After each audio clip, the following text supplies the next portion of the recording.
Good evening. Okay, here we go. My name is Hunter Fors. I am with the Iowa Utilities Board, and before we get going, I'm going to take care of some initial housekeeping issues. In the case of a fire, please follow the illuminated signs to exit the building safely. The restrooms are out the door you came in that hallway, back at the back of the room, and that's also where we go in the event of inclement weather where we need to take shelter. I would ask that people please silence their cell phones or put them on vibrate, and if you do need to take a phone call, I ask that you exit the room so that way you don't interrupt. This room is very echoey, so I ask that we also keep the sidebar conversations not happening just so everybody can hear what's going on. I also ask that you hold your questions until the end. There'll be a question and answer period where you'll all be able to ask us, Summit Carbon and OCA, questions. I would like to thank the Montgomery County supervisors for coming out this evening to listen. Does everyone have a packet? This Iowa packet, as well as the Office of Consumer Advocate packet. If you do not have one, raise your hand, and I have some staff that can bring you some. I will also note that this is on the board's electronic filing system should you lose it. Okay. The Iowa Utilities Board is conducting this informational meeting with the specific purpose of informing potentially affected landowners, you, with the essential background information on the proposed project and route, and to describe your legal rights before the pipeline company can start negotiations. You will also be provided with information on actions you may take in order to participate in the process. It's approximately 6 p.m. Thursday, October 14th in Red Oak, Iowa. The purpose of this meeting is to provide information regarding Summit Carbon Solutions LLC's proposal to construct 18.07 miles of hazardous liquid pipeline in Montgomery County as part of an overall 706-mile pipeline throughout the state of Iowa. The Iowa legislature has established procedures which Summit Carbon needs to follow to obtain a permit for construction, operation, and maintenance of a hazardous liquid pipeline. This meeting is the first step in the permit process as required by Iowa Code Chapter 479B. One of my responsibilities tonight is to verify that Summit Carbon has met all statutory and administrative rule requirements. At the end of today's presentation, I will make a declaration as to whether or not Summit Carbon has complied with Iowa law. On this slide, you'll see I have an agenda for today's meeting. It matches page 1 of your handout, the yellow sheet on top. At this meeting, we will provide a description of the Iowa Utilities Board, information on the Office of Consumer Advocate, a summary of the permit process and legal rights of landowners, information about the project presented by the company, and a question and answer session at the end. During the question and answer session, you may ask Summit Carbon representatives about the project. You may ask me about the Utilities Board procedures. The following items are included in your handout. The IUB's informational meeting presentation, which provides you with information about the process and procedures. A statement of property owner's rights. This is the green sheet. This is an important document prepared by the Attorney General's office to inform you of your rights. There's information about how to file comments in the board's electronic filing system. A copy of Iowa Code Chapter 479B. This is the law around hazardous liquid pipelines for Iowa. There's also a copy of the board's rules at Chapter 9 regarding the restoration of agricultural land. And there's an FAQ, or frequently asked questions document, about eminent domain. So what is the Iowa Utilities Board? We are a quasi-judicial independent regulatory body. It's made up of 3 board members. They serve staggered 6-year terms. No more than 2 are from the same political party. They are appointed by the governor and confirmed by the Iowa Senate. The current board members are Chair Jerry Huser, Board Member Richard Logier, and Board Member Josh Burns. While the IUB primarily regulates the rates, safety, and service of utility companies, we are also charged with issuing permits for various types of infrastructure projects such as this one. The board's decisions are based upon evidence presented to the board and on the law. The board's actions may also be reviewed by the courts. The Office of Consumer Advocate, we have the pleasure of having Anna Ryan here tonight, and I will let her introduce the OCA. My name is Anna Ryan, and I'm an attorney with the Office of Consumer Advocate, or OCA. And OCA sends representatives to each of these meetings as they occur around the state.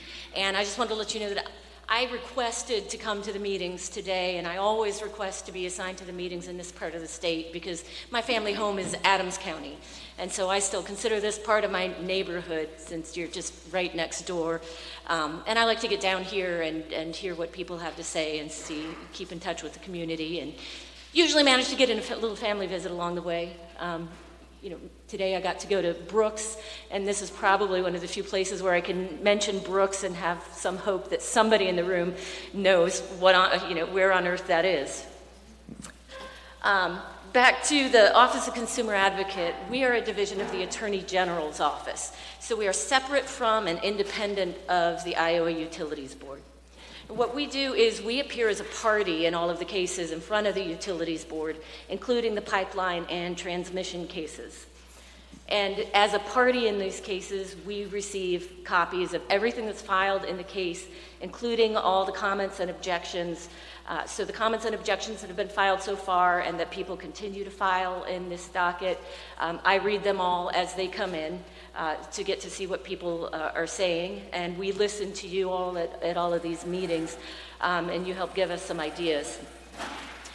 OCA doesn't yet have an official position on the pipeline because we're still at very preliminary stages, and the company hasn't filed its official application to build a pipeline yet. Once it does file that application, we'll have our team of experts and attorneys review it, come up with some questions for the company, review those, make some recommendations to the board, and we will fully participate in all of the proceedings in front of the Utilities Board, including whatever hearings there are in this docket. In the meantime, we'll keep coming to these meetings and reading those comments and objections. And I do want to point out, you'll get instructions on this in a little bit, that tonight, what is said tonight is not part of the official record of the docket. So if you have comments that you want to be part of the official record, you need to submit those in writing through the Utility Board's website, and you'll get some more information from the board about that. But if you have additional questions, I'll be around after the meeting. Feel free to come talk to me about it. Thanks. Thank you, Ms. Ryan. I will now go over the hazardous liquid pipeline permit process and law, including the legal rights of landowners. A permit is a grant of authority by the IUB to build, operate, and maintain a pipeline. Information on the permit process and law, as well as your legal rights, are included in your informational packet. The first step in the permit process is for the company to request informational meetings to be scheduled in the counties where the pipeline is proposed to be located. A requirement for notification of the informational meetings is that Summit Carbon identify the corridor within which the company wishes to place the pipeline.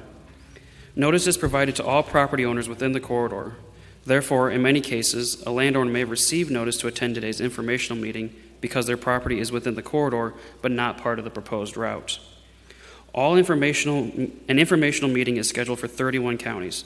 Summit Carbon cannot begin to negotiate any easements with landowners until the informational meeting for that county has been completed. All 31 informational meetings must be completed before Summit Carbon can file a petition for permit. The route may change within the proposed corridor, and I recommend that you follow the proceeding in the IUB's electronic filing system. The company cannot file its petition for permit with the IUB until at least 30 days after the informational meetings have last informational meeting, and the last informational meeting will be October 22nd in Page County. After the petition is filed, the IUB will set a scheduling conference that establishes a schedule for intervention by parties, which could be landowners, and for testimony as well as the hearing date. Notice of the hearing will be published for 2 consecutive weeks in each affected county. At the hearing, the IUB will hear evidence in favor of or opposing the project. Comments. Any affected landowner may file comments either for or against the proposed pipeline and the IUB will review it as part of its process. Phone calls or verbal communications will not be considered as part of the official record. Only written comments will be considered. If you do file comments, please reference the docket number identified on your packet. It's on that front page.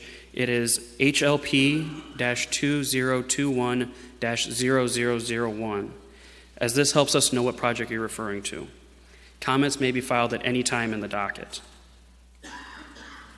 Easement agreements. An easement agreement is a legal agreement that allows one person to use another person's property in certain specified ways. An easement agreement provides rights to a company to locate a hazardous liquid pipeline on private property. It does not transfer ownership. Landowners may contact an attorney or receive assistance from family members or friends during the negotiation process of the easement terms. Landowners may negotiate the use of their land or specify their desire for placement of the facilities on their land as they work through the negotiation process. Landowners also have the right to ask the pipeline be moved to a different location. An easement may be either granted voluntarily or obtained through the use of eminent domain. Prior to obtaining an easement, the company may enter onto land for surveying purposes after giving 10 days written notice to the landowner. The company must pay for any damages resulting from the surveying. So what is eminent domain or condemnation? The right of eminent domain may only be granted by the IUB after a public hearing. Notice of the IUB hearing will be sent by the company through certified mail to owners and parties in possession of property for which eminent domain is requested. If the IUB grants eminent domain, the company may obtain easement rights after a compensation proceeding. The County Compensation Commission, under Iowa Code 6B, determines just compensation for property rights taken under eminent domain. So this amount is not determined by the IUB, but by your local and county compensation commission. There's an FAQ about eminent domain included in your packet. Statement of property owner's rights. Included in your informational packet is a green sheet that is a statement of property owner's rights put together by the Iowa Attorney General's Office. There are 12 property rights included in Chapter 34 of the Attorney General's Administrative Rules. These rights apply to owners of record who may have property acquired by condemnation, and these rights come from Iowa Code Chapter 6A, 6B, and 316. If you have a pen with you, please circle the following numbers on your green sheet: 1, 5, 6, and 10. I'll repeat that. Those numbers again are 1, 5, 6, and 10. If an easement on a property is condemned, right number 1 would apply, and rights 5, 6, and 10 could apply. These rights address procedures in the condemnation. These address procedures in the condemnation process taken by the court-appointed Compensation Commission in determining the amount to be paid to landowners. Please review and read this sheet as it is very important and because it explains your legal rights. Agricultural land restoration and county inspectors. The IUB has adopted rules regarding the restoration of agricultural land during and after pipeline construction in 199 Iowa Administrative Code, Chapter 9. A copy of Chapter 9 is included in your informational packet. The company will be required to submit a land restoration plan when it files its petition. The company must comply with the requirements of Chapter 9. Landowners will be able to view the plan in the IUB's electronic filing system and file comments regarding the plan. As part of its decision in the case, the IUB may approve or require modifications to the land restoration plan. The IUB may impose additional land restoration requirements based on the specific details of the project. Landowners can negotiate their own restoration agreements with the company, but the terms must be consistent with the IUB's rules and they must be in writing. Landowners' comments regarding land restoration may be filed using the IUB's comment form. Information on how to file a comment is one of the sheets in your informational packet. The County Board of Supervisors will appoint a county inspector to inspect the construction of the pipeline for compliance with the approved restoration plan or with any negotiated restoration agreements. The company is required to provide the name of the county inspector to all affected landowners prior to the commencement of construction. The county inspector may temporarily halt construction if the company is not in compliance with the land restoration plan. If the company continues to violate the land restoration plan, the County Board of Supervisors may petition the IUB for corrective action and civil penalties. Damages. The company is required to pay for actual property damage caused by construction or maintenance of the proposed hazardous liquid pipeline. Damages are considered different and separate from easement payments. The company is required to designate a person to receive inquiries or damage claims from landowners. Damage claims are received and decided by the County Compensation Commission after the County Board of Supervisors has declared construction complete. The company may include a provision in the easement agreement addressing damage settlement procedures. Safety inspections. Hazardous liquid pipelines are inspected by the Federal Pipeline and Hazardous Materials Safety Administration, also known as PHMSA. For more information about PHMSA and its inspection procedures, you can visit phmsa.dot.gov. And on this slide, you see this is the Iowa Utility Board's contact information should you have any questions. The contact information is also in your handout. Before I turn the microphone over to Summit Carmen personnel, I will explain what will take place next. While Summit Carbon makes its presentation, I will follow the IUB's checklist to determine whether the presentation made by the petitioner, Summit Carbon, has provided you, the landowner or interested party, with information you would require to make an informed decision about the project. The checklist I am using is based upon both statute and rules governing hazardous liquid pipelines in Iowa. If there are unanswered questions or areas where I believe additional information is required, I will require Summit Carbon to answer those questions. If Summit Carbon is unable to answer the questions here, I will require the company to file that information in the IUB's electronic filing system under the docket previously identified as HLP-2021-0001. When I have determined that the petitioner, Summit Carbon, has answered our questions, we'll take questions from the audience. Summit Carbon will now introduce its personnel and make its presentation. Again, please try to hold your questions about the project until the completion of their presentation. Good evening, everybody. My name is Jake Ketzner, and I work on government relations for the company. Good evening. My name is Jesse Harris. I work on the public affairs team. I live in Dallas County. Good evening. I'm Jimmy Powell with Summit. Okay, so thank you, Montgomery County, for having us this evening. Just a couple quick housekeeping items. As you entered in this evening, there's a table right back there where the 4-H symbol is. We have a map of the county and a map of the state, as well as other information on the company. So please, if you didn't grab that on the way in, grab that on the way out. And then over here on this side where it says TRC, those folks are land agents, and they have parcel-specific maps. So if you want to see your specific parcel and how the proposed route shapes up, please visit with them after the meeting. I do want to mention that this presentation is filed on the IUB website, so you would be able to find this down the line as well. Our first slide here is the agenda of what we're going to cover this evening. Summit Carbon Solutions was formed in 2020, and we are headquartered out of Ames, Iowa at the Iowa State Research Park. The Midwest Carbon Express is a $4.5 billion project to create the largest carbon capture and storage project in the world. To get started this evening, we're going to show you a quick video that highlights the project. The world is becoming increasingly focused on sustainability to protect our environment and way of life. Ever-growing emissions reduction commitments from governments, industry, and consumers require creative solutions. Summit Carbon Solutions is leading decarbonization by partnering with more than 30 ethanol facilities in the upper Midwest to capture, transport, and permanently store their CO2 emissions, cutting their carbon intensity in half, enabling them to produce a net zero carbon fuel by the end of the decade. Driven by growing markets for low carbon fuels, combined with additional incentives, this is a unique opportunity for biofuels and agriculture to drastically improve their sustainability and carbon footprint. The result is billions of gallons of low-carbon fuels produced by Summit Carbon Solutions ethanol plant partners, which are part of an industry responsible for consuming nearly 40% of the U.S. corn crop every year.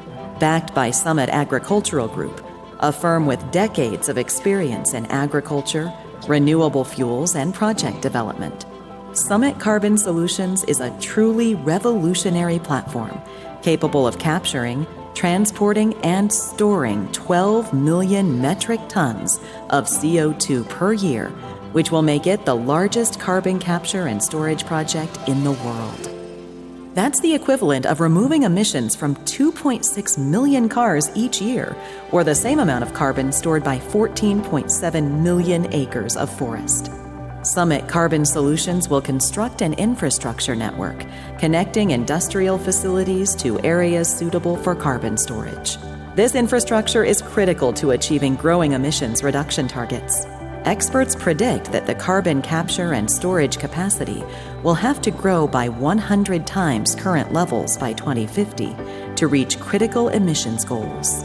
The process and technology behind carbon capture and storage has been researched and refined for decades. Today, it's proven and reliable. CO2 is captured from industrial sources such as ethanol fertilizer or power plants. Compressed CO2 is transported through pipelines. CO2 arrives at the injection site in North Dakota and is injected approximately a mile below ground. Finally, CO2 is stored in highly researched geologic formations, where it will stay safely for millions of years. The net result is a substantial reduction in CO2 emissions that would have otherwise gone into the atmosphere. Our $4.5 billion investment across 5 states will create more than 15,000 jobs and have a substantial economic impact on Midwest communities. The carbon reduction opportunity does not end there. Summit Carbon Solutions is pursuing additional opportunities in its drive to become the world's premier carbon management company. The world is increasingly looking for sustainable solutions to lower its carbon footprint. Carbon capture and storage enables meaningful reductions in emissions, utilizing proven technology to improve our environment and make a lasting impact. Summit Carbon Solutions, a safer, cleaner future is in store. Okay, thank you. So I'm going to review the project at a high level, and then I'm going to hand it over to Jimmy to talk some specifics. As mentioned, Summit Carbon Solutions was formed with the goal of developing the world's largest carbon capture and storage project. The project will be located in 5 states across the Midwest: Iowa, Minnesota, North and South Dakota, as well as Nebraska. We've signed long-term agreements with 31 ethanol plants in these 5 states, including 12 here in Iowa.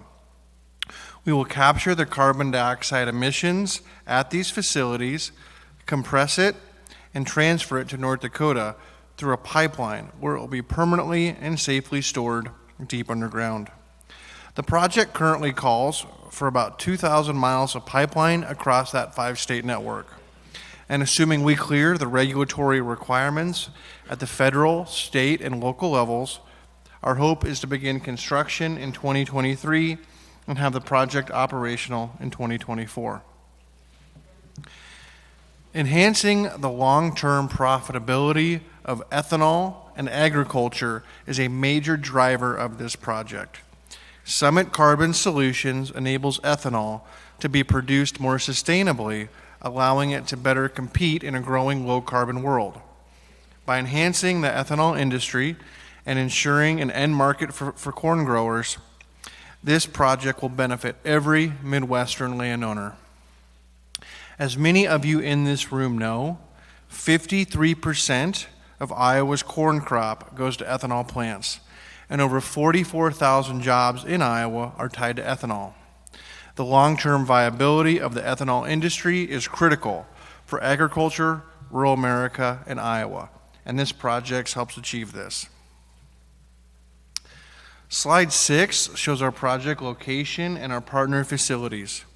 The Midwest Carbon Express, as mentioned, is located in 5 states, and it currently runs through 29 Iowa counties. We have 31 ethanol plant partners across 20 companies in our footprint, and we have 12 of those ethanol plant partners here in Iowa, including the Green Plains Shenandoah plant just south of here. We have the Iowa project map slide here, and as I mentioned, we do have copies of both this and the Montgomery County project map on the back table. There are significant economic benefits for this project. Summit Carbon Solutions will drive economic growth and job creation across the Midwest and beyond. Our project represents a $4.5 billion total investment, and during construction, we will maintain between 14,000 and 17,000 high-quality jobs. Once the project is completed, we anticipate having 350 to 460 permanent employees, and as I mentioned, we are headquartered here in Iowa in Ames. Both during the construction phase and once the project is operational, we will partner with a wide range of local businesses, and in doing so, provide a meaningful, ongoing boost to the economies in communities across the Midwest, particularly rural and smaller communities. There are also significant environmental benefits to this project. This project is a critical component in helping reduce greenhouse gas emissions. If approved, the project will have the capacity to capture and permanently store 12 million tons of CO2 every year. That is the equivalent of removing 2.6 million cars from our road annually. Today, we have long-term offtake agreements with 31 ethanol plants, including 12 here in Iowa. This accounts for 9 million tons of the 12 million tons of the pipeline's annual capacity. We continue to have conversations with other partners and are optimistic about our ability to fill the remaining 3 tons of capacity. So I'm going to walk through the project in a little more detail for you.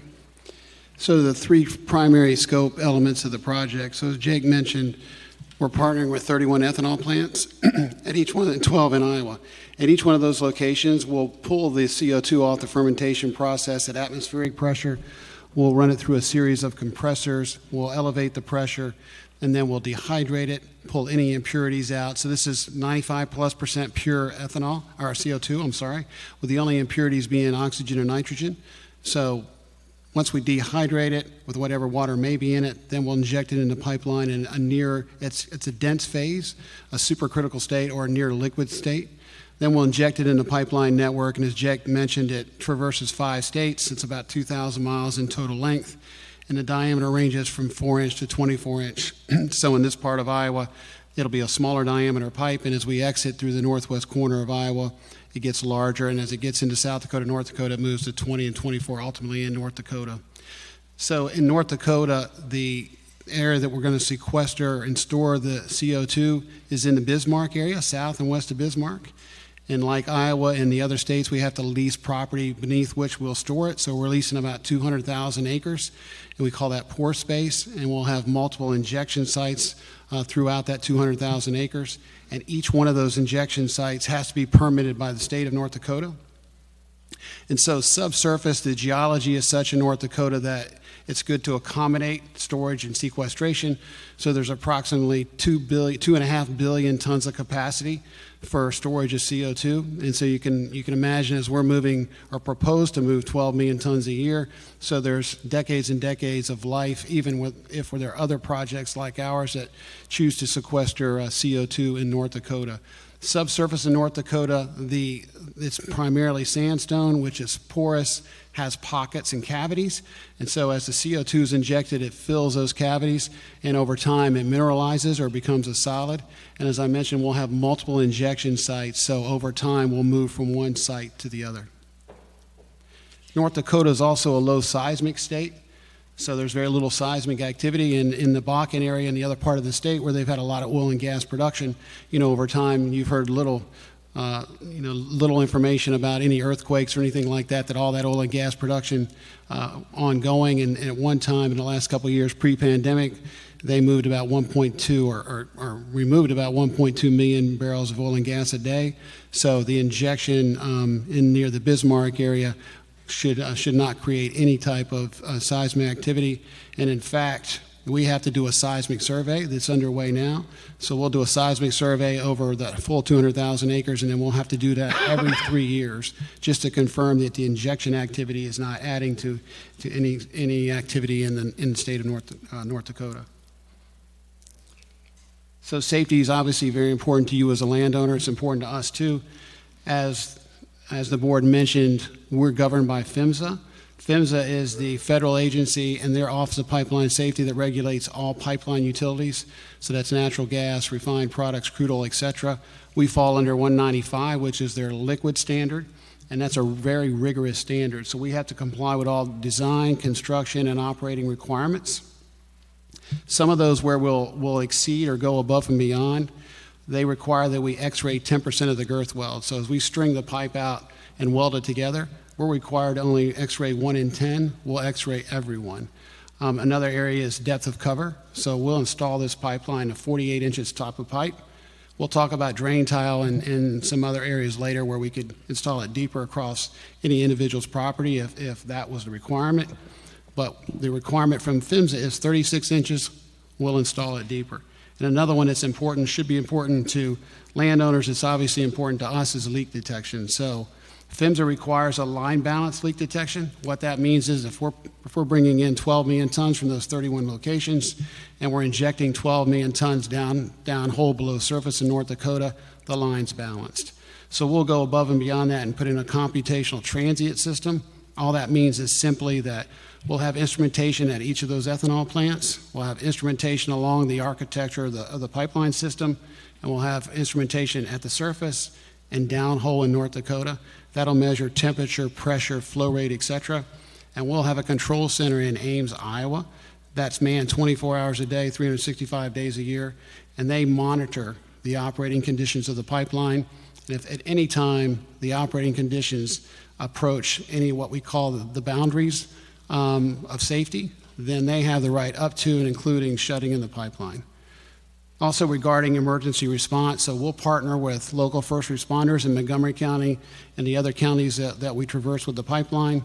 So we'll make sure that even though they use CO2 in firefighting activity, we'll make sure that they're trained on moving CO2 in a pipeline. We'll make sure that they're trained to respond to an emergency should we have a release. And then we'll also make sure that they have the resources. If they don't have them, we'll either provide them or we'll partner with people that can provide the resources to respond. So our commitment to the landowner. So as Jake mentioned, we're not an oil and gas company from Houston, Texas or some other location. We're an ag company based here in Iowa. Our parent company has been in Alden since the 90s. They have farm operations in and around the state of Iowa. We'll be headquartered in Ames, Iowa, when we partnered with 12 businesses in the state of Iowa. So unlike some projects, utilities that start outside of Iowa, maybe in North Dakota, traverse the state, terminate somewhere else, and don't have any operations here, other maybe some personnel that work on the system, will be headquartered here. So if we don't treat the landowner properly, either during construction or in operation, we're easy to find. We're accessible in Ames, Iowa. So compensation for landowners. So just for context, I'll provide kind of the construction process. As Jake mentioned, on the table in the back, there's a pictorial or diagram of the construction process. Many of you may know it as well as I do. But at a high level, we'll ask for a 100-foot wide easement along the route of the pipeline across any individual's property. And then we'll come in, if that's in agricultural use or it's in grass, pasture grass, whatever the case may be, we'll come in and we'll remove that surface material through the 100-foot wide easement. We'll come through and we'll remove the topsoil. We'll put the topsoil on one side of the ditch. We'll put the subsoil on the other side of the ditch. We'll string the pipe, weld the pipe, lower the pipe in the ditch, put the subsoil back. Then there's requirements by the IUB that have been put into place probably since the last utility come through, and that's that we have to do deep tillage or decompaction. Then we'll put the topsoil back, and then we'll dress it and grade it to the condition that we found it.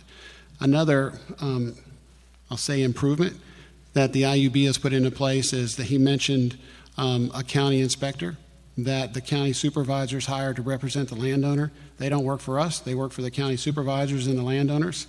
So they will be on site and they'll witness all the construction activity.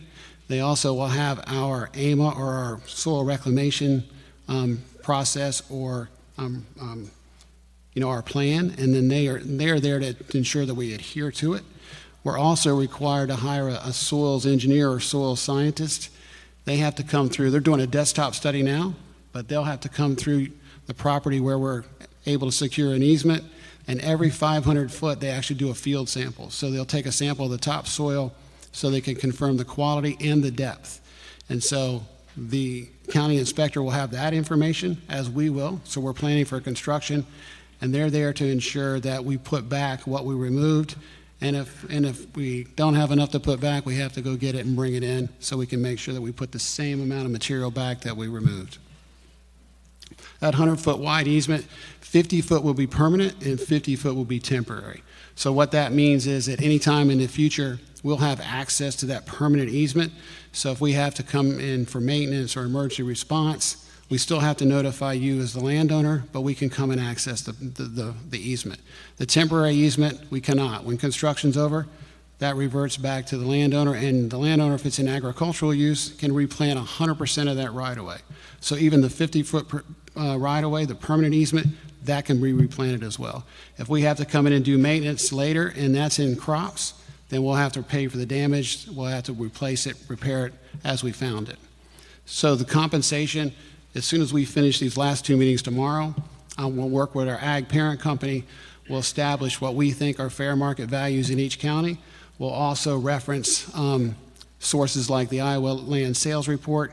So we'll come up with what we think is the current value, because in Iowa, our ag partners tell us that, and we can read the newspaper, that the values are going up and they're pretty dynamic. So we don't want to use a source that gives a value from 6 months or 12 months ago. We want to give one as current as we can. So we'll offer each landowner 100% of the fair market value for that permanent easement and 50% of the value for that temporary easement. So the IUB has a process, whereas if you agree to give us an easement, a voluntary easement, and we agree to the compensation, then you have 7 days to reconsider. So if the land agent, and we will have a land agent assigned to every landowner, their sole responsibility is to guide you through the process, present the easement to you, present the calculation sheet for the compensation to you, answer any questions, address any issues and concerns that you have. At any time, if you don't feel comfortable with the information you're getting or the person you're working with, you can reach out to Summit directly, and we will have people dedicated to work with each of the landowners. But if you decide after you've agreed to the easement that you're going to reconsider, you don't feel comfortable, you want to back out, you have 7 days to follow that process. If you decide after that 7-day period that you're good, you want to maintain the agreement with the company, then it will clear title, which will usually take 24, 48 hours. We'll clear title, and then we'll remit payment immediately. So crop damage. So we know that during the construction process, we're going to traverse your property with heavy equipment. In this part of the system, it's going to be a smaller diameter pipe, so the equipment we use probably won't be heavier than some large farm equipment. But as we get up in the northwest part of the state, it's going to be heavier, and we're going to compact the soil. We know that. So we do have to use some deep compaction techniques, as I mentioned, that the IUB requires. But in case the yields don't come back in year 1 to year 2, year 3, so we're going to offer compensation of 100% in year 1, 80% in year 2, and 60% in year 3. And that's payable up front prior to construction. So that's 240% of the value of the crop yield. So if it's 5 acres that's damaged, and it's in corn, it's 200 bushels an acre, so that's 1,000 bushels.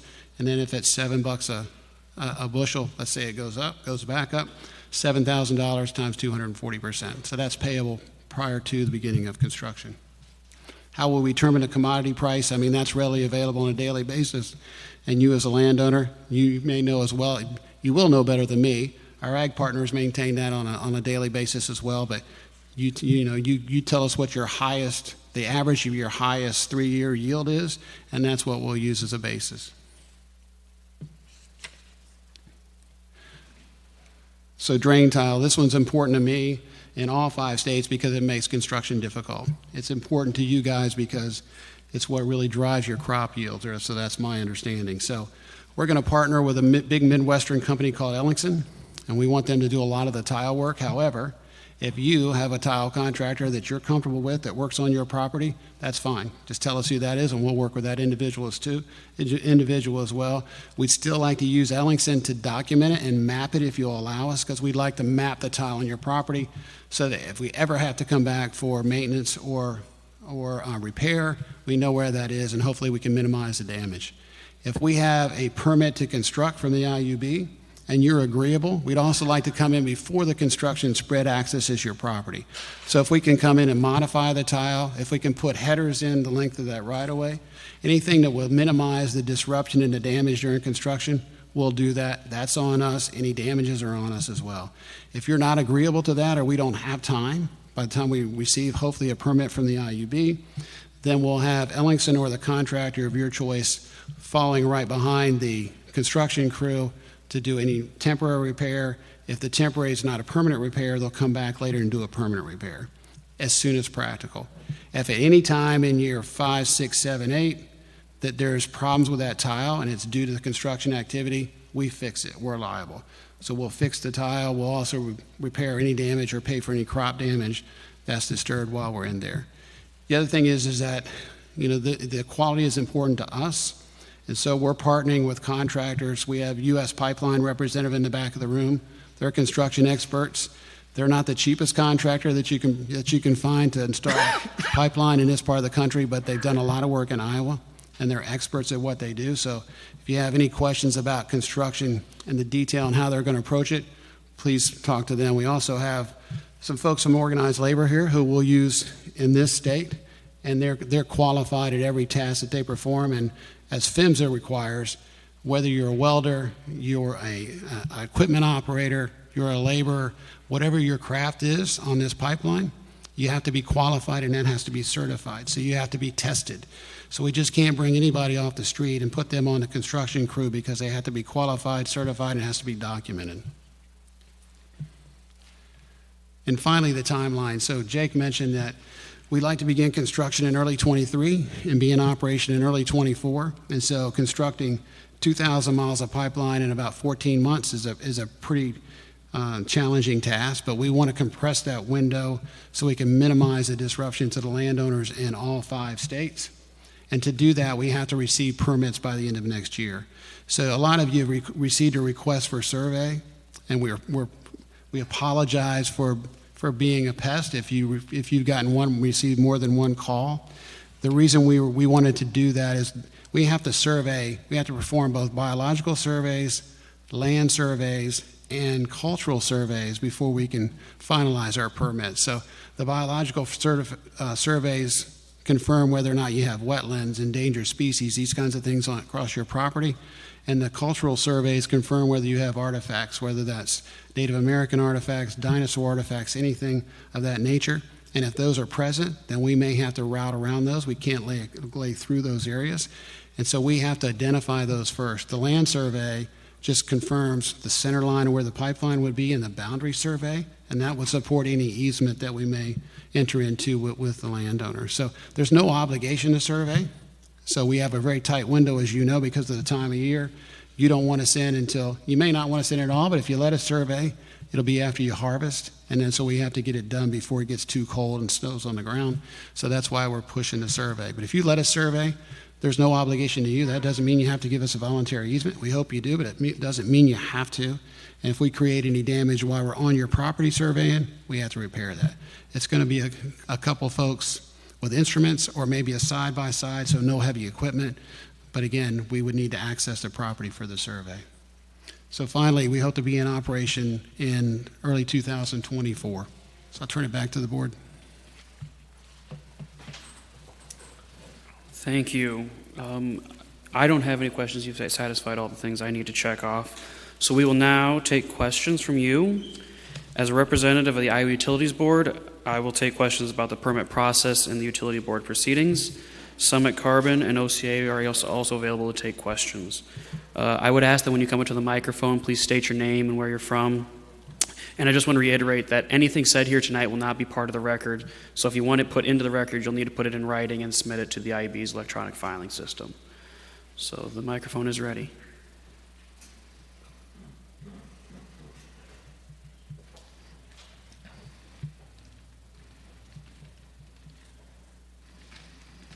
Hello. Kind of like church. Nobody wants to go first. My name's Randy Cooper. And nobody wants to sit up front either. Yeah, that's right. My name's Randy Cooper. I'm a resident and a landowner in Montgomery County. I just got 2 or 3 little questions here. But only some ethanol plants are collecting the CO2. What about the ones that are not? Sure, great question. So we're talking to all the ethanol plants in the state and the region. We have non-disclosure agreements, so we can't talk about specific conversations. But what we have is the 31 that have signed up and then 12 here in Iowa. But we're continuing to have conversations with all of them, and they just have, a lot of them have different timelines, and so we just have to work with those as we move forward. So you might ask more ethanol plants to hook on? We could, and then because we've got another ethanol plant like 25 miles to the east here. Yeah, that's yep. And so we're, like I said, we're continuing to talk to all of them. Just as a reference, I don't want to speak for them, but there is a second project in the state proposed, and I believe they're going to Illinois. Okay, thank you. Second question. What will happen if a leak occurs and contaminates the water, and I understand it turns to acid, if it happens to a water supply like a well, a river, a creek, or a lake? is that water unfit to drink? And if so, how long?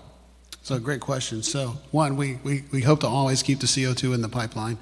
And then secondly, as we're routing the pipeline, if you have a water well or if there's an aquifer, if you have a water well on your property and it's permitted, we know where it is, aquifers, et cetera, waterways. So we have plans to traverse those. So if it's a river or a navigable waterway or even a stream or creek, we'll drill under it, comfortably under the mud line. But if we have a leak or a breach, it's probably because it's been struck. And, most incidents in this country are from third-party line strikes, not from failure of the pipeline, although that does occur. So if someone doesn't call 811 and they're digging on your property, you don't know and we don't know, and they strike the line, then yeah, it could be dangerous because it's under pressure. And so if we have a release and it reaches the atmosphere, then it'll quickly depressure, but it'll disperse. But it is heavier than air, so it will hang around. There won't be any across-the-ground migration, so because it won't be like a crude oil refined product. And if it leaks below ground, it'll quickly cool down. And so our assumption is it won't migrate far. We're modeling that now. So we have to model, PHMSA requires us to model a release, everything from a pinhole to a major breach. And so under our highest operating pressure, so we're doing that now. And so that will tell us how far a cloud may extend and how long it will hang around or how long it may migrate below ground. And we use that information to inform where we put block valves and isolation devices. So that if we shut in the pipeline, we know how much volume's there, how much may escape, how quickly it may escape. It's not flammable, it's not combustible, but it is an asphyxiant. So if you're the person on the traco or the backhoe and you're the one that strikes the line and it's a big release and it comes straight up through the ground, it's an asphyxiant, will displace oxygen, so it's going to be dangerous to that individual's health or any livestock that's in the general area. Our assumption is it's not going to migrate far, but I can't confirm that until we finish this modeling. Okay, so if the water was unfit to drink, would that be forever or a short period? We're modeling that now. I can't confirm. You're right. If the risk of CO2 in a pipeline, I mean, there's CO2 pipelines been in this country for decades in operation. You keep it dehydrated, you don't have an issue. But if it does mix with water, it creates carbonic acid, and that would be degraded. Okay. It wouldn't be a good situation for the pipeline. Well, the third question. Okay, when your North Dakota storage ground gets saturated, I mean, you talk about 200,000 acres. That doesn't sound like a lot of acres to put. I mean, if you're planning on putting this in there for 10 years, 20 years, 30 years? The 200,000 acres we think will provide about 800 million tons of capacity. So you figure at 12 million tons a year, that's decades and decades of runway or run life for us. So North Dakota has in total about 250 billion tons of capacity. So my understanding is they can store all of the carbon produced in the United States for 50 years. I mean, all of it. So it is a lot of storage capacity. Okay. I forgot to tell you I'm a supervisor too, so I have to ask you this question. What type of property tax will a pipeline generate for Montgomery County? Great question. So it's significant. I will get back to you on that because we're doing an economic analysis for all 29 counties. I want to make sure I get you the correct information. So we're not far away from that, but we will file that, I'm guessing, in the docket as part of our application to the Iowa Utility Board. But we will also make that aware to all the elected officials in those counties to make them aware. But it's substantial. Okay, thank you. Thank you.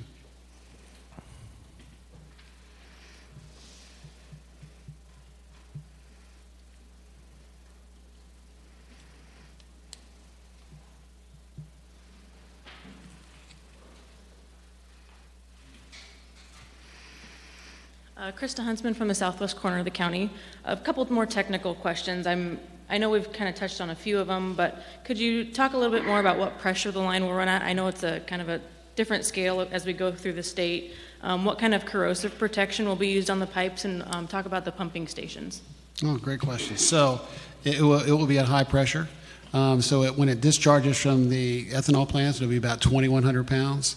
It'll always stay above 1,300 pounds because that keeps it in that near liquid state. The pipeline will be made of carbon steel, so similar carbon steel used in other utilities, gas, refined products, oil, etc. It'll be heavy wall, high grade, so it'll be yield strength 70,000 pounds. It'll be the thinnest wall is about 0.365 inches all the way up to 3/4 of an inch. So it'll be heavy wall protected. Cathodic protection, it'll be an impressed current cathodic protection system, so we'll have sacrificial anodes that we put along the pipeline, and so that'll be connected to the pipe, and so any corrosive action will deplete the anodes and not the pipe. And then every 5 years we'll have to run an internal tool through the pipe and inspect it, and we've got to confirm that we don't have any wall loss or any metal degradation. And then wherever we cross high voltage lines or run parallel to high voltage lines, we'll have to put an AC current mitigating type ribbon, etc. So those are the precautions we'll take on the cathodic protection side. Is there one I missed? The pumping stations. Oh, pumping stations. So as the county supervisor just mentioned, we're designing it for 12 million tons because we only want to put in one pipeline. We don't have to come back and do it again. And so we've got about 25% of excess capacity. Right now, to move the 9 million tons, we need 6 pump stations. 2 of those are going to probably be on the western side of Iowa in the system, the other 4 outside of the state. If we went to 12 million tons, it depends on where the other capacity comes from or throughput. If it's southeast Iowa where we don't have any pipeline now, we would need another couple of stations in Iowa. Otherwise, there are going to be 2 more stations outside of the state. Thank you. Thank you. Good questions.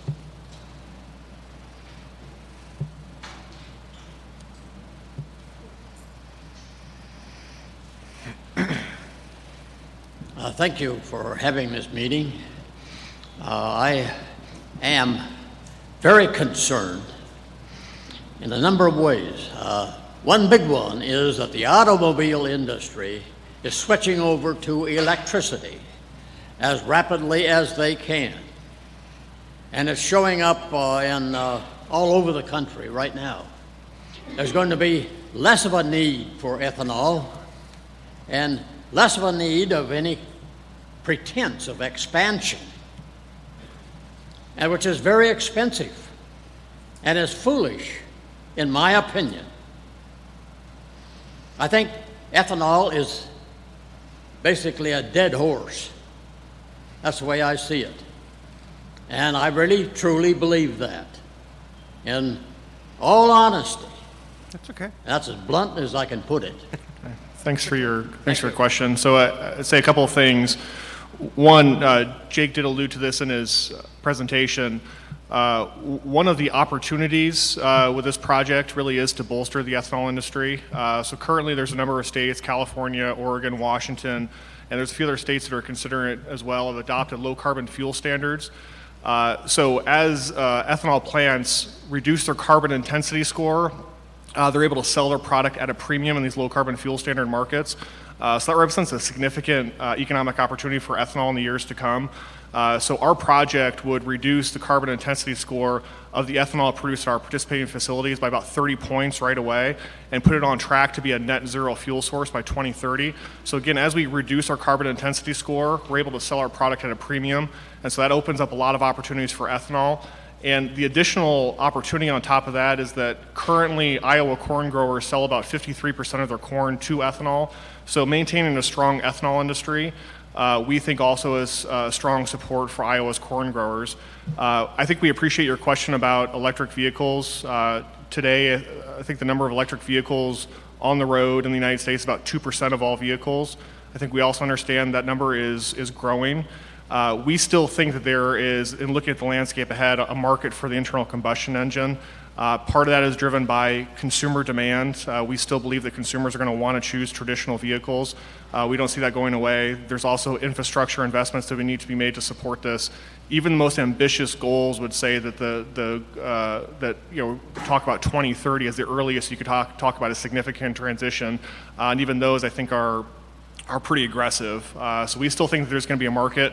And this, again, would help solidify the ethanol industry in the years to come, not just as business as usual, but really to unlock more economic opportunities to make it viable. And again, if the ethanol industry were to go away in 5 years, that would have a significant negative impact on corn growers here in the state, and that's obviously what we're trying to prevent.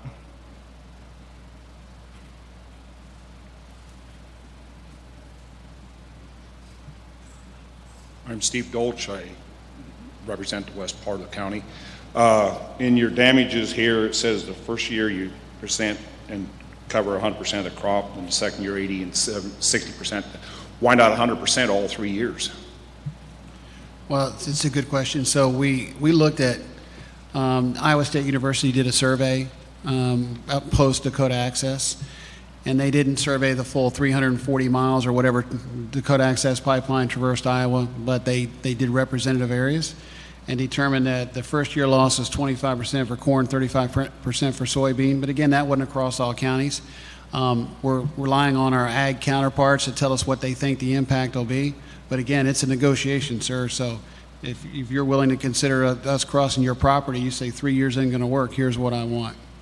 My other question is, if I'm not in favor of the pipeline going through my property, how much influence can I get it to rerouted?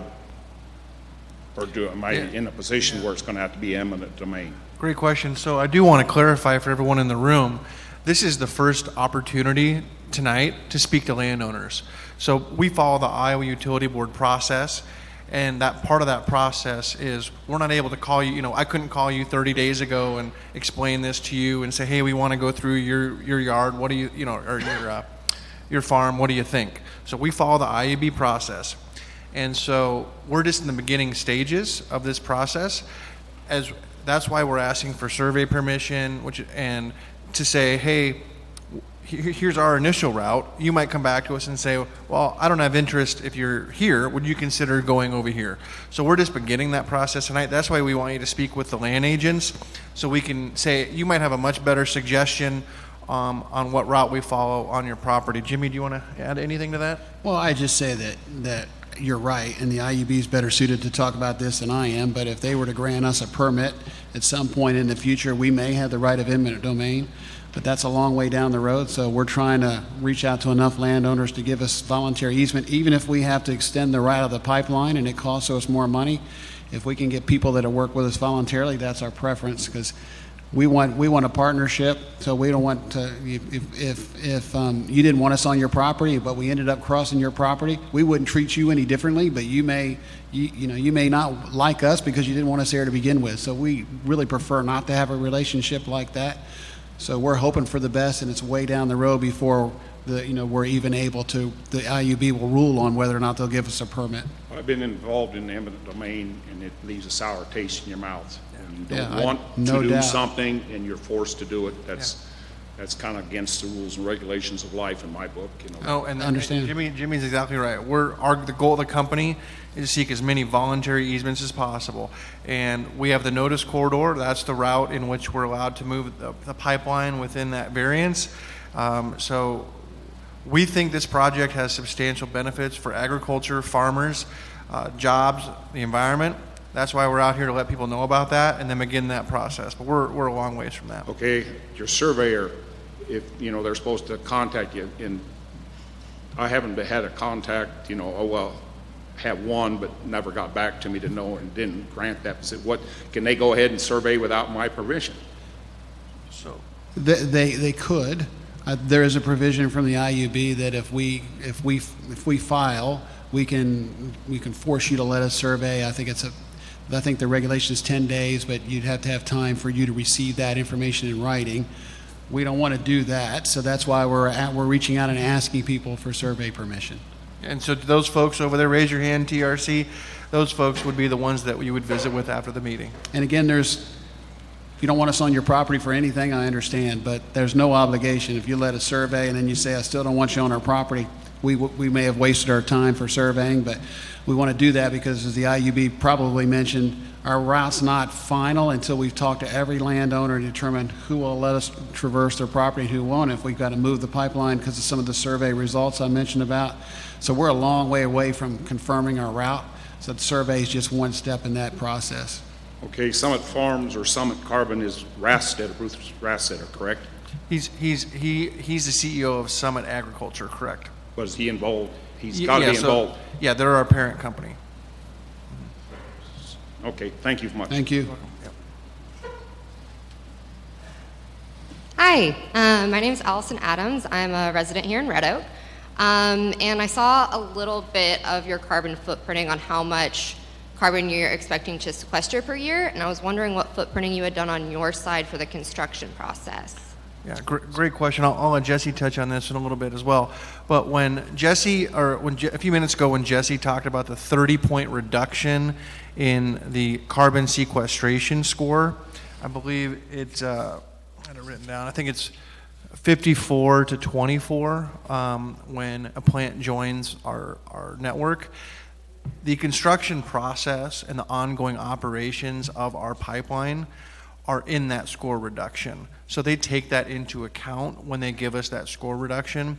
It's a very good and valid question. I think it just shows the magnitude of the amount of carbon we are storing or capturing and then storing. It takes all that into account, and we're still going to be sequestering, roughly, I think it's 2.6 million cars a year. For reference, there's 3.1 million cars and trucks in Iowa. So it's not quite the equivalent of the amount of cars and trucks in Iowa, but it's pretty close. Yeah, and so Jake's exactly right. So the carbon intensity score does take into account the entire supply chain. So from beginning from production all the way through to when the fuel is actually produced. Just as a little bit of background, so when the ethanol industry first started getting going in the early 90s, the carbon intensity score was about 99, so it's essentially on par with traditional fuel sources. Over the course of the next 30 years, through technology, innovation, efficiencies in the supply chain, farming practices have improved. That number came down to about 54, so over 30 years it came down by about 45 points. So this project over the course of, from now until 2024, when we hope to be operational, would drop it another 30 points. It's a significant acceleration of that process, and we think through this project and continuing use of technology and efficiencies of the supply chain, the ethanol produced at the plants that participate with us, and again the closest one is in Shenandoah, will be on track to be a net zero fuel source by the end of the decade. And that takes into account the entire supply chain. Okay, so when you say 12 million tons per year, you're saying that that's already taken out your part as far as how much carbon it takes to produce a pipeline and how much carbon you're emitting when you're doing construction, or is that the gross number? Great question. So that is the amount of carbon we're sequestering in North Dakota via the carbon that is sequestered, taken from the plants, directly from the plants. So no, to your question, those are two different numbers, but what we talk about is the carbon intensity score does incorporate what you're talking about. Right, I'm asking about the overall carbon. I don't have that exactly. So, well, if I understand you correctly, so you're right, there will be emissions because there's going to be a lot of construction equipment, even though it's low idle, no idle, new technology on equipment, it reduces your emissions. They still have emissions. The carbon intensity reduction, it also factors in, our base case is to use power off the grid for our capture equipment at each ethanol plant.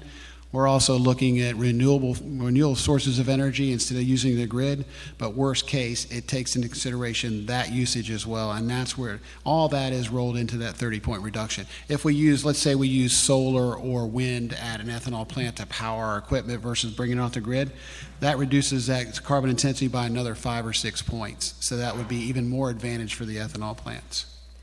Great. Who did your carbon modeling? I'm sorry? Who did your carbon modeling?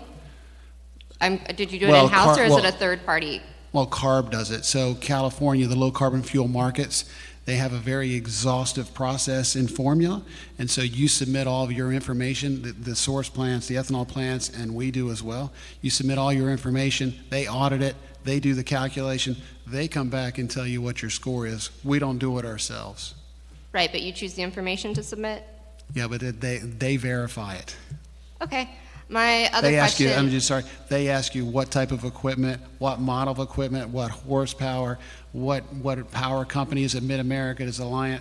They really dig deep into it. Right, which is all projected at this point, and you would have to do it again after you It is. They true it up. Construction. Yep, they'll audit it after. Yep. Great. Okay, and then my other question is carbon sequestration versus other sort of carbon capture technologies. I used to work in ethanol. There was some talk about partnering them with dry ice facilities or putting in new higher powered CO2 scrubbers. So how does your technology stack up to that? Well, we're working with a lot of the source plants. Some of them want to use combined heat and power. Other things that they have plans, they may have planned to improve their efficiencies or improve their energy use or lack thereof. So we're partnering with them. But with respect to dry ice or anything else, we're not precluding these ethanol plants from selling their CO2 to anyone else. We hope they give us 100% of their CO2. But if they're currently providing CO2 to a dry ice company, for instance, or to make dry ice, we're not telling them they can't do that. Okay, and then my last question, and I came in a little late, so I'm sorry if you went over this. You all are a for-profit company, right? Correct. We are. So who wants this? Like, who's paying you guys money to put this in the ground? No, it's a great question. So you are correct. So we were formed in 2020. It's a private investment. There's public companies that have invested in us, like John Deere has announced their investment into our company. The 31 ethanol plants that we partner with have the opportunity to invest in the company, and then there's private individuals that have as well. And then once the pipeline becomes operational, then we have two revenue sources. One of the revenue sources is selling the ethanol on the low carbon fuel market at a premium. And then the second, and that's about 80% of the company's revenue. And then the second is what they call the 45Q tax credit. That was passed in 2018 with President Trump's tax cut. That was, there's different levels for that 45Q tax credit. There's a $35, $50, all the way up to $100 and something dollars. Ours, what we qualify for with the permanent sequestration of the carbon is $50 a ton. So when you talk about being able to expand the ethanol market, does that mean like every gallon that's sold, a portion of that goes back to you all? Sure, yes. Yeah, let me clarify that a little bit. So when Green Plains Shenandoah signs up with us and they get their ethanol CI score reduction, they then have the opportunity to sell that ethanol to, let's say, California. And the premium for low carbon fuel ethanol is about, let's just, for easy math, let's call it 45 cents a gallon. When you take off operating expenses, transportation expenses, let's say it's about, gets down to about 30 cents per gallon premium. So, as I mentioned, the ethanol plant doesn't have to pay any money to join it. Like, we don't say, hey, we need $5 million to get all this equipment. We cover all that. What we do is on that 30 cents that's remaining, they get 15 cents and we get 15 cents on an ongoing basis. So that's how the company has revenue, but as I mentioned, that doesn't start until the pipeline is operational. Okay, and then your revenue sources would be maintaining that low emissions fuel on the market and tax credits. Yeah, and so we believe, and to this gentleman's point earlier, we believe the low carbon fuel markets are going to expand rather rapidly. There's other states, like I mentioned, Minnesota, Colorado, New Mexico, New York, are some of the probably the next dominoes to fall. The basis of this project is so ethanol can compete against the electric vehicle, as that gentleman mentioned. We know how important ethanol is to Iowa and the region, and we believe we can position ethanol to better compete against an electric vehicle, and then have that argument going forward, because we're not against any form of, we're pro wind, pro solar, all that good stuff, but folks need to take an honest account of how batteries are produced, how batteries are recycled, just as they take an honest account of how ethanol is produced and made. So we believe it's a discussion that needs to be elevated at the national level. When we're operational, we believe that takes that discussion to the next level. All right. Thank you. My name is Kevin Kelly. I'm a resident of Red Oak. I'm also a rig welder. I was wondering what welding process is and about how many welders are you guys projected to hire on this project? Good question. So as you know, we'll have to have welding procedures. As a welder, you'll have to qualify those procedures before you can weld on the pipeline. But we're planning on putting 10 to 15 construction spreads in the field. And so, on a 4-inch piece of pipe, which some of this pipe is, that spread may be 150, 200 people. On a big inch spread like the 20 and 24, that might be 500 or 600 people. And if we're going to weld 2,000 miles, even if we use quads or 80-foot joints, that's a hell of a lot of weld. So there's going to be hundreds of welders on the project. All right, is it going to be robotic or just like? That's their choice. You can ask the gentleman from U.S. Pipeline. I imagine if they use automatic welding, maybe on the 24-inch, but there's a lot of 4, 6, 8, 10, 12, 16, and 20, and I think that's all going to be stick weld. So, Perfect, thank you. Should be a lot of opportunity. You're welcome. Good evening. Welcome to Red Oak. This is my hometown. Thanks for having us. Hope you've enjoyed your time here. Yes. And thank you to the Office of Consumer Advocates for all the work that you're going to do. I'm sure it's a very tedious process going through that docket. So just a reminder, everybody file your comments on the IUB website. So I live in West Township. I own property also I live in Section 17. I own property also in Section 19. There's approximately about a mile distance between our two properties, and that's where this pipeline is going to go. So my first question is about a published test shows that a dense phase CO2 rupture could travel up to 500 meters per second. My house is a mile away, which is 1,600 meters. It will reach my door in 3.2 seconds. That's why I am here tonight. That makes me very uncomfortable. And I care about all the people in this room. I know most of them on a first-name basis. I don't want anything to happen to them either. So how many miles a day do you propose to move in the installation of this pipeline? So as I told you earlier today, it depends on the size of the pipe. So if it's 4-inch, depends on the topography, but we may lay 2 to 3 miles a day. If it's 20, 24-inch, maybe a mile and a half a day. Mm-hmm. So as I said earlier today, my concern is for my neighbors who have land involved in this. And a section of land is a mile long. And so how do they stop something from going wrong if they're uncomfortable with how the installation's going and if the restoration plan isn't being done? Because if you're moving that quickly, they're off. They're down the road. It's too late. But it's a long process. So let me explain it in a little more detail. Maybe it'll make sense. So you'll have a crew that comes through and does the grubbing, removes the crop or removes the grass.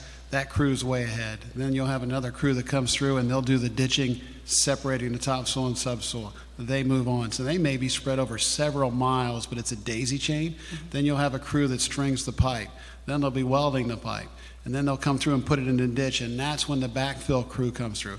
Then there's a final crew that does the final grading, etc. So that's a long process. So when I say 1.5 miles a day, that's stretched over maybe 20, 25 miles. So it doesn't happen, you don't start to finish 1.5 miles every single day in the same location. That's gonna take several days, if not a couple of weeks on the big pipe. So there's plenty of opportunity. We'll have hundreds of inspectors, welding inspectors, coating inspectors, ditching inspectors. We'll have utility inspectors. We'll have hundreds of inspectors that are third party, although we pay them. They're there to ensure the quality and make sure we comply with PHMSA requirements, and then we'll have the county inspectors that are there. So not only the county inspector be making sure we're doing the right thing with the topsoil, we'll have people that do that too on our side of the fence. So nothing to worry about on our end. I didn't say that, did I? Yes, you did. No, I didn't. I'm just trying to explain the construction process. No, I didn't say that. So we take safety very seriously, so I don't want to make light of it. Because if you look, there's over 1 million miles of pipeline in this country that we live in and around every day. There are incidents, they're rare. Most of the time it's because a third party strikes them. We take this very seriously. I've never had a fatality on a project that I've either constructed or operated, and I've operated a lot of them, and I don't plan to start on this project. The PHMSA is they're very strict about their requirements, and they have an enforcement arm. So if we don't do the right thing, they put us in jail, and you can check that. That's a fact. So we take this very seriously. You know, I don't know what paper or what study you referenced there. We're modeling that ourselves because we want to make sure we feel comfortable, and PHMSA will look at that. I don't know if the IUB will, but PHMSA will. They'll come and look at that, and they'll make sure that they agree with it. So we will operate this very safely. I just want to make one thing clear. If there's an issue with a land restoration plan, the county inspector hired by your county has the ability to stop construction and get that fixed before they move on. So that's to give you the right to comply with the land restoration plan, which is approved by the board and has to be complied with by the company. So, But I just want my neighbors to recognize that it's a big deal that their soil goes back in the right places, that the construction gets done not when it's too wet so it doesn't get compacted too much. Those are all huge concerns for a landowner that's expecting to use their land to produce on it the rest of their life. absolutely, and that is all covered in Chapter 9, and they have to comply with that, and the inspector will make sure that they do. Yeah. So I would like for you to spend a minute discussing what the detriments are to the landowners in this room. So I can take this. We were on I think you may have been on as well. There was a virtual meeting a couple days ago with the Iowa Utilities Board. I think that you're going to get questions tonight about concerns people have. We're happy to address those. We've looked at this for a long time. We've looked at this project. We've looked at carbon capture technology. And I think we've seen opportunities on a number of fronts that would benefit Iowans, Iowa landowners, and Iowa industries. I mentioned some of the ones before. First and foremost, the ethanol industry does support about 44,000 jobs here in the state of Iowa, 360,000 jobs nationally. And again, half of the corn that's grown in the state of Iowa is being purchased by ethanol. So in terms of land values, in terms of markets for corn, if you're a corn grower in Iowa, this is a project that would have a direct impact in terms of your bottom line in the years to come. Excuse me, but I asked about detriments to us, not benefits. No, I understand. And I guess what I'm trying to say is I'm not sure that we're the best ones to talk about detriments. Well, I'll talk about detriment. A detriment is we're going to construct across somebody's property, so that's an inconvenience, and we'll be constructing for days, if not weeks, and so that's an inconvenience. So that's a detriment. Now we're going to fix it and put it back, and we're going to compensate the landowner for that trouble, but it's still an inconvenience.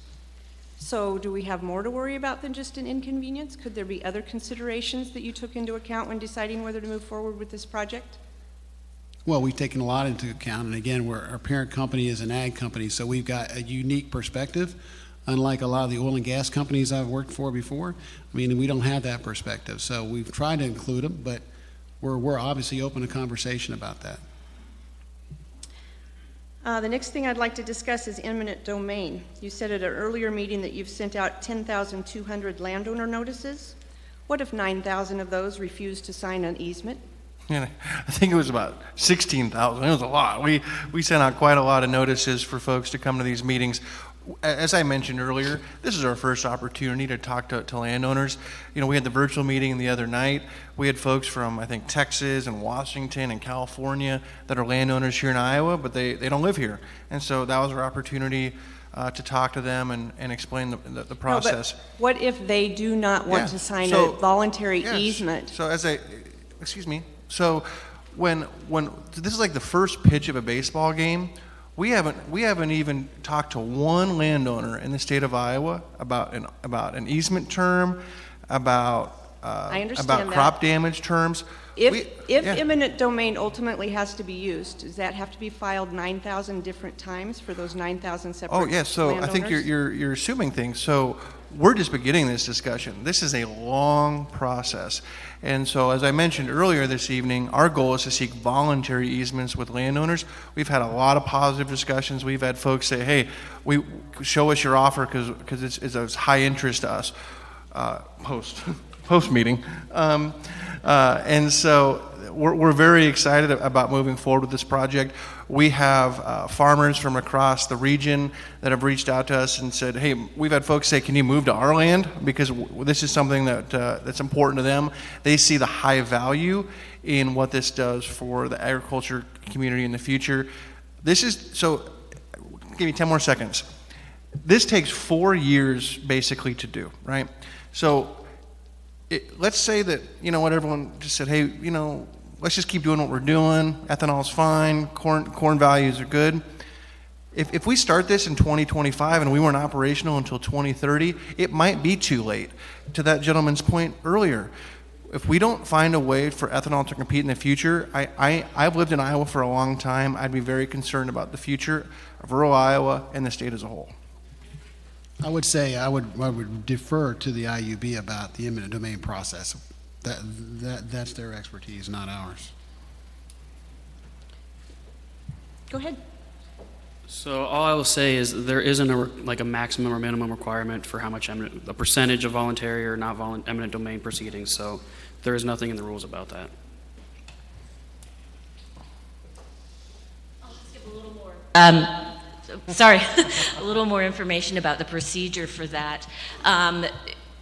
During the hearing to determine whether or not the board issues the pipeline permit, at that point in time, the utilities board would also have to grant permission for eminent domain if the company asked for it. So it would be part of that public hearing. There would be an opportunity to contest it at that point in time. And the legal standard for whether or not eminent domain gets applied is whether or not the project serves a public use.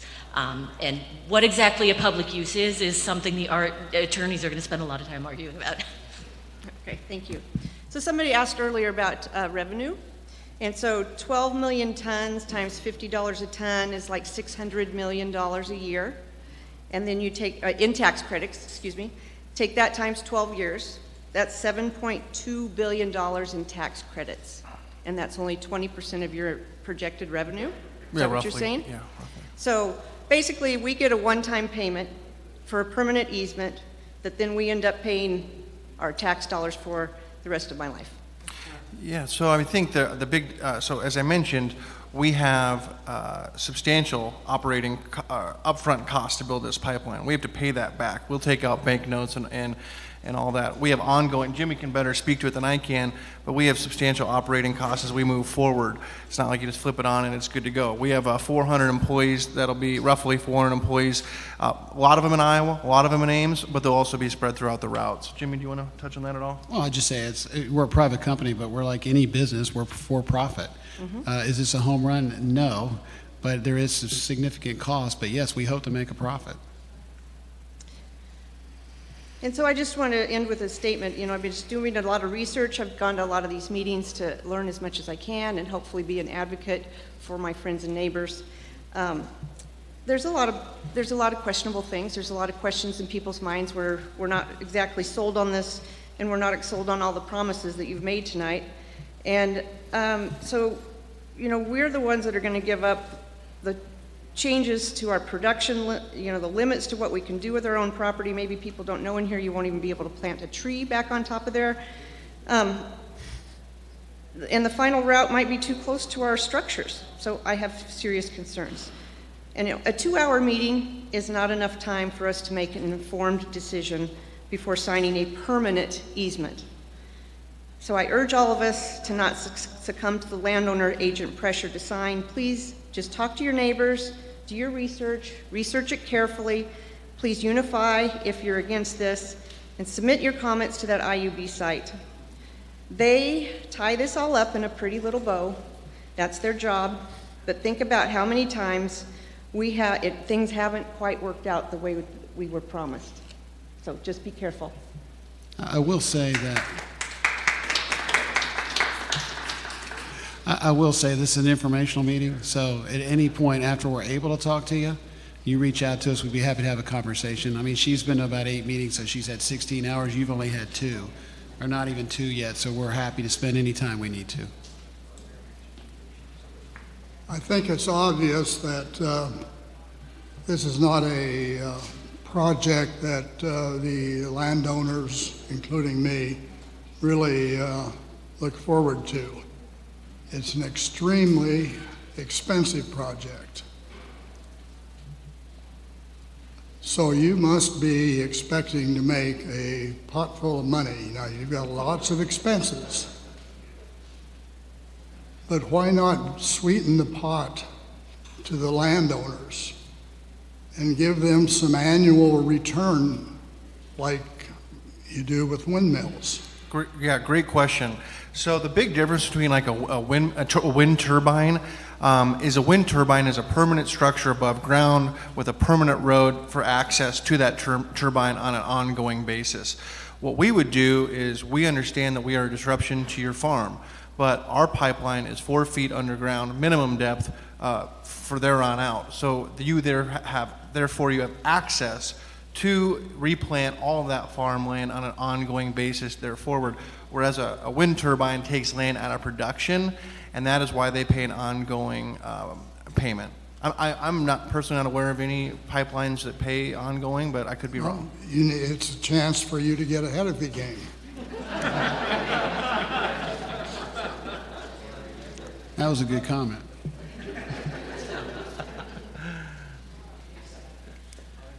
Hi, I'm James Norris. I got to meet you guys earlier in Shenandoah. You got to hear from my lovely wife Jan there.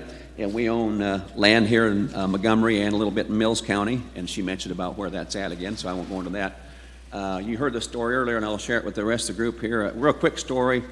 Jan and I own some land in Nebraska between Tacoma and Decatur. We sold that ground about 10 years ago. A nice man that had rented the 2 farms from us bought one of those farms. I won't mention his name.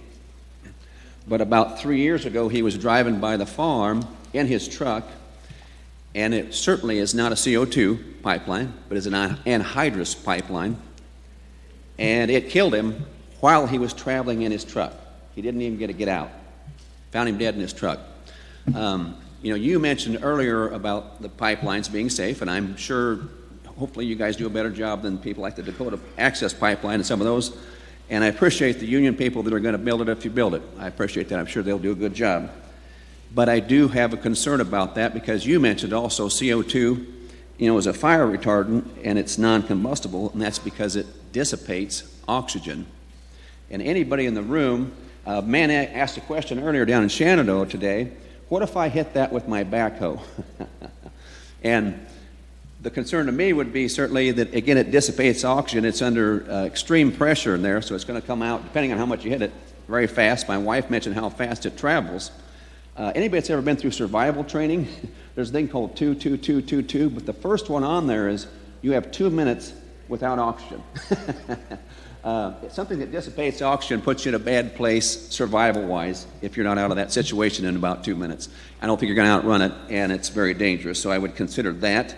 The other thing is, in regards to the Dakota Access Pipeline that people have also heard about, and again, I'm not saying that you guys are them, and I certainly hope you do a better job than they will, or they did, but and I'll get to that in a second, but your success, it sounds like, depends on a couple factors.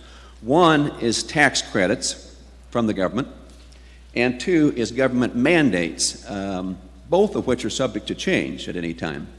And if you become economically unviable down the road, I'm concerned about this permanent easement we have signed up for that maybe could be sold to somebody else, to who knows what runs through that pipeline next.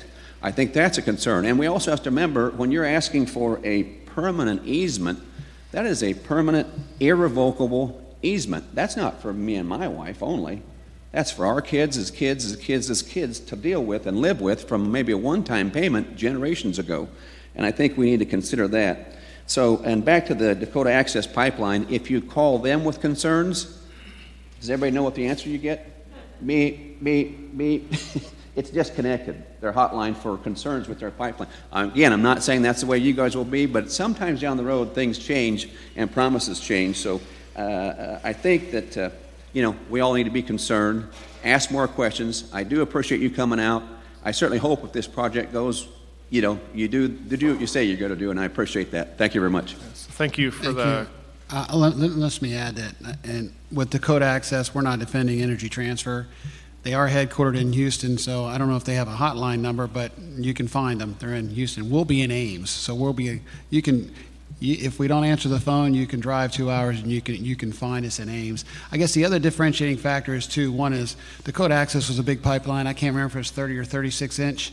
So we're never that big, even in North Dakota. We're still going to compact the property when we traverse it with the equipment, but not near to that extent.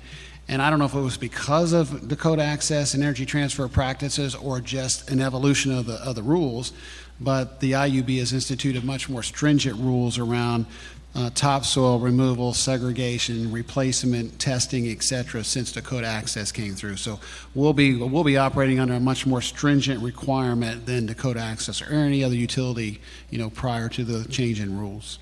And then just 2 really quick things Mr. Norris brought up. I just wanted to clarify for everyone. He mentioned potentially putting a different product in that pipeline, I believe. So our permit to the Iowa Utility Board will be specific to pure carbon. So if, very hypothetically, 20 years from now, someone else decides they want to put something else through that would have to go back to the IUB for approval and go through that process again, is my understanding. There are about 5,000 miles of CO2 pipeline in the United States in production today. According to PHMSA, over 20 years, there's been no deaths. But we understand the importance of safety, and that's such an important part to our company. And then lastly, I'll be very quick, the 45Q tax credit has largely been supported by both parties. The reason for that, as I mentioned, President Trump signed that in 2018. There are folks that really care about the environmental benefits of carbon sequestration, and there's folks that really care about the future of ethanol, agriculture, and rural America. So it's really been a melting pot for both parties. It's a rarity in D.C. these days to have something that brings both parties together, but in this rare instance, this seems to have been one. Okay, I don't have a question. I got a statement that was made earlier by Mr. Nealon, and I'm calling him Mr. Nealon because he was one of my high school teachers. But anyway, it bothers me. If we lose our ethanol plants, what will corn be? I mean, any of you farmers. I started farming in '77, and land was probably like $1,500. Corn was $1.80, and the interest rate went to 18%. Can we go back to $2 a bushel corn? What's a new combine cost today? What's a new tractor? What's the land bringing? We could not operate with $2 corn, and I think we have to have the ethanol plants at least as long as we can. Yes, we probably will get more electric vehicles, but I hope the ethanol is not a dead horse yet. I sure don't want to give up my truck, and it's not electric. So you're going to have to force me to, because I don't want to give it up. A quick follow-up here. What happens if, Great Plains shuts down? There are ethanol plants that go down the tube, so to speak, or any other ones, then you've got a 4-inch pipeline that does no good for a lot of miles. Great question.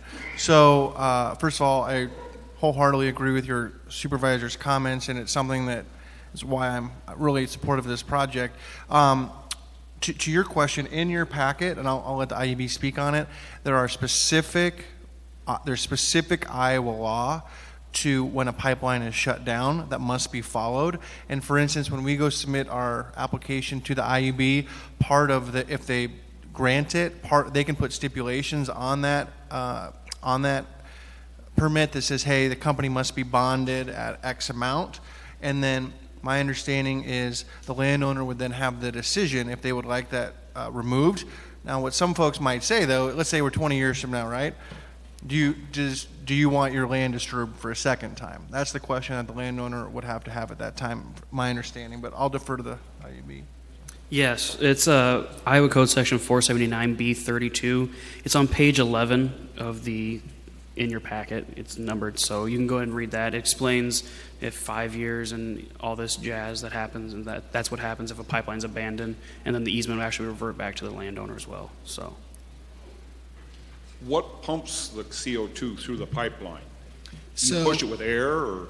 No, sir. So at the source facilities, it's compression like you would use it's no new technology. It's not like you'd see at a gas compressor station or a process plant. It's compression, reciprocal compressors.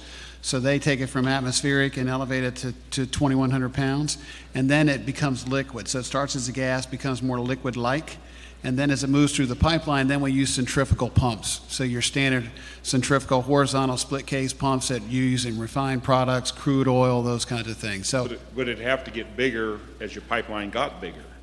You're pumping. More horsepower, Yeah. yes. Yeah, because you probably know the way it works. You start here, your pressure comes down to 1,300. You increase the pressure at the pump stations, it goes back up, and then it loses pressure again. What enticed you to go to North Dakota to drop it in the ground? Why not someplace else, and why like Montana or Wyoming, or send it to Canada? Great question. The two states that have primacy, which means that the federal government has delegated the authority to decide whether they want to sequester CO2 in their state, to Wyoming and North Dakota. The governor in North Dakota and his administration are very receptive. They're encouraging folks to bring CO2 and sequester subsurface because they have 250 billion tons of capacity. They're not making a lot of money off of it. They just issue a permit, but they're encouraging that. And so because they have so much subsurface capacity, that's why we chose to go to North Dakota. Just kind of a sideline, trees use CO2. Why don't we just plant more trees? Well, yeah, I mean, so great question. So I think I like planting trees myself. Yeah, no, there is a plethora of carbon out there. We need to do everything we can. One of the things that we talk about at our county meetings, we're not saying we're the silver bullet to fixing climate change as a country or as a world. We think this is a great first step to show, first of all, to get ethanol competitive in future markets, but also to show that this can be done. And it is being done today.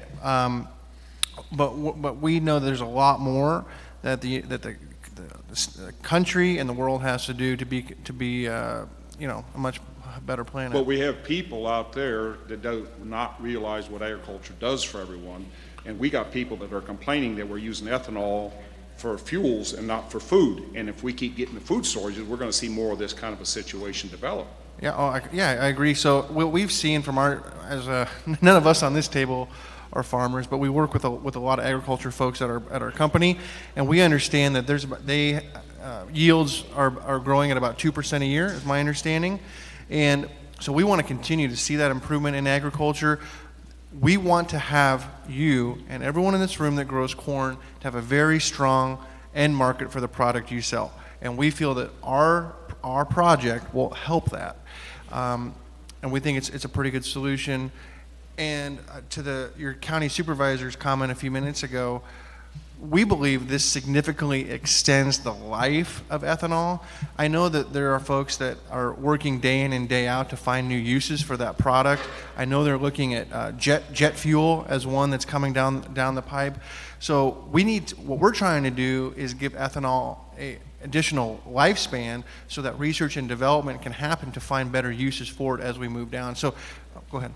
Yeah, I was going to say, like the biodiesel, do they have a CO2 problem in their production? So I'm not sure if I'm an expert on biodiesel. I'm certainly not an expert in biodiesel, but I believe the same marketplace would exist for the low carbon fuel standards, that they would be able to access the similar markets and earn the same type of premium that we would on the ethanol side. But you're not connected with any of the biodiesel? Well, you're right though, sir. There are other biorefineries, other sources of ethanol. I mean, fertilizer plants have a very pure form of CO2 on the front end.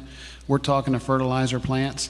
If you go post-combustion with gas plants, coal plants, things like that, that's a much longer road because it's really expensive to process that CO2 post-combustion. But there's a lot of pre-combustion sources of CO2 that are available. You bet. Thanks again. Thank you, sir.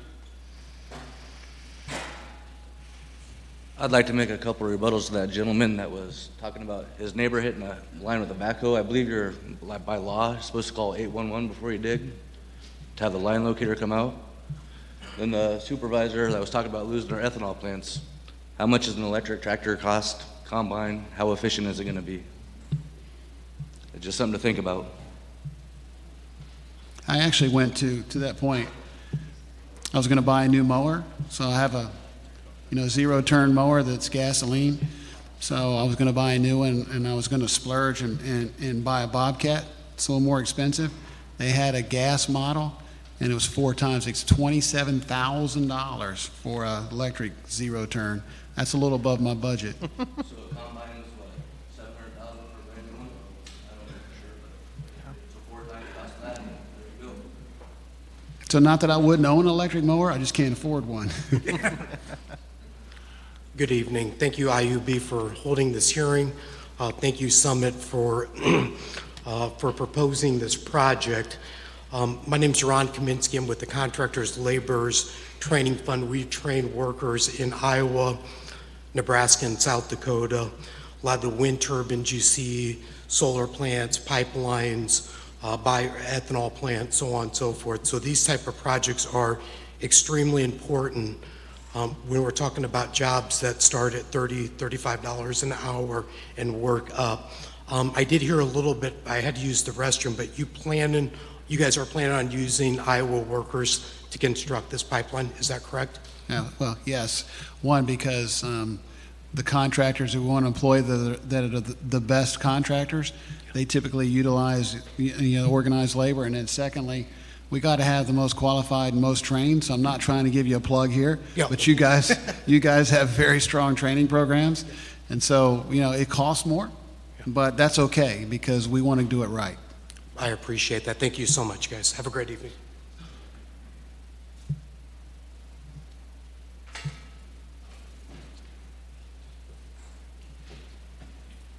I'm Marvin Leaders. I'm the first active farmer on the southwest corner of Omaha, Nebraska. We have land up in Wright County that will be affected by this COT pipeline. When you grant an easement across a piece of property, it devalues the whole piece of property, not just the acres that are coming, okay? In my area, Sarpy County, we sell land by the square foot, okay? Our family's been there since 1881. We have land that we bought my great-grandpa bought in 1882 that we still have in the family, and their family's still on it and actively farming it. Omaha is encroaching upon us, yes. But any easement and compaction, I've had sewer lines, water lines, you name it, you don't ever get rid of that compaction. In a dry year, it will affect you. Who else transports, what other industries, this is just for information, what other industries transport CO2 and for what reasons? You see what I'm saying? So Good question. It's amazing that you've owned property since, the last century, or your family has. But so primarily it's used for enhanced oil recovery. It's been used for 3 or 4 decades now, primarily West Texas, Colorado, Wyoming. And so that's when they move CO2 through about 5,000 miles of current pipeline in the country, and they use that in oil and gas production. Okay. There is more recently pipelines that are used for CO2 sequestration. There's the ADM plant in Illinois that does it on their own site. There's an ethanol plant in North Dakota now that has got permitted to move off of their site and sequester in North Dakota. So you're seeing more and more of those crop up, but historically it's been used for enhanced oil recovery. Okay, yeah. I'm very concerned about this and the life of it, you see what I'm saying? And I got notice on, I think, 13 40-acre tracts, you see, up in Wright County, and where you're supposed to be granting an easement to somebody and you're not ready to define it right now at this point in time. You see what I'm saying, exactly where it's at, and restrictions on that. I'm not interested at all in any voluntary easement type situations. Easements are like termites. They're constantly chewing on properties. You see what I mean? Put an easement here. It's there. You have to deal around it. You see what I'm saying? Yeah, no, thank you, sir. And I think as soon as when the meeting, I know we've already had the Wright County meeting, beautiful up there as well. We'd love the opportunity to simply sit down with you and look at the map and go from there. Okay? Okay. Thank you, sir.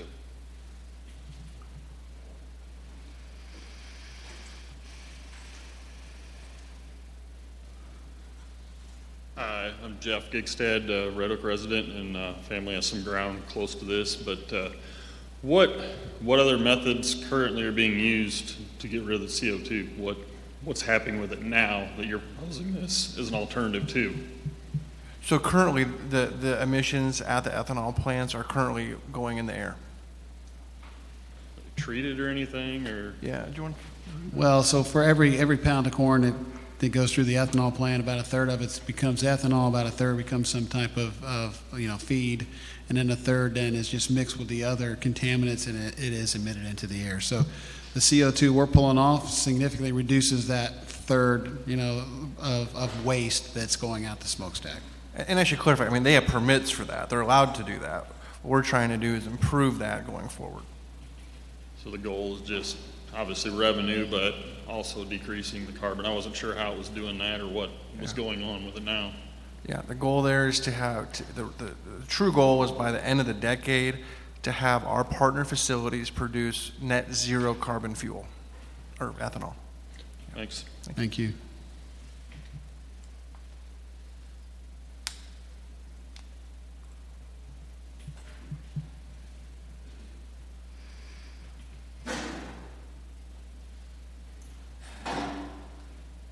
My name's Vince Audie, and I farm up in Montgomery County.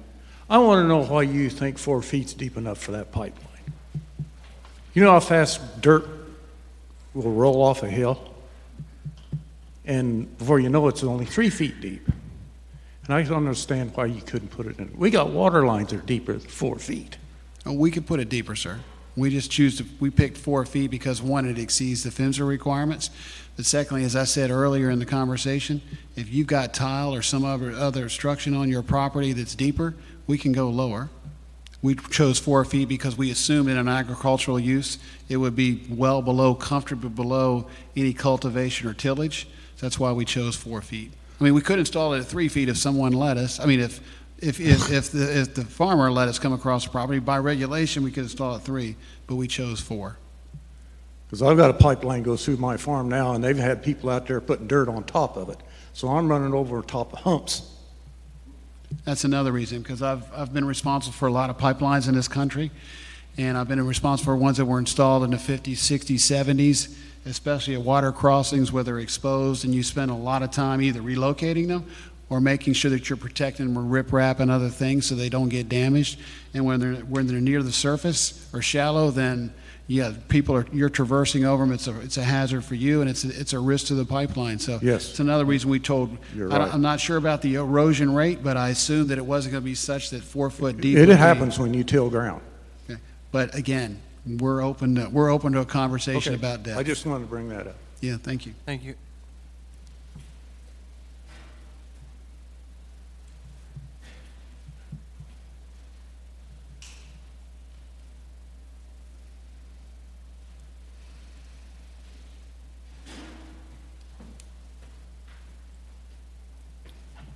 Okay, are there any other questions? Okay. As I previously stated, the IUB staff will leave upon the conclusion of your questions, and it appears we have reached that point. I have checked and we are satisfied with the checklist to determine that Summit Carbon has complied with all rules and regulations. As landowners, you have the right to ask Summit Carbon to address your concerns through changes to the route or to make other changes. The negotiation process is the time to request such changes and to address any concerns you might have. It is usually helpful to be very specific with your request or concern. The requirements of Iowa Code Chapter 479B have been satisfied by the presentation and discussion completed herein. Summit Carbon may now begin the negotiation process with landowners for easements or other property interests for this project in this county. Thank you for coming out tonight. We are adjourned. Thank you, folks, and would appreciate if you would visit with the land agents. Thank you for having us.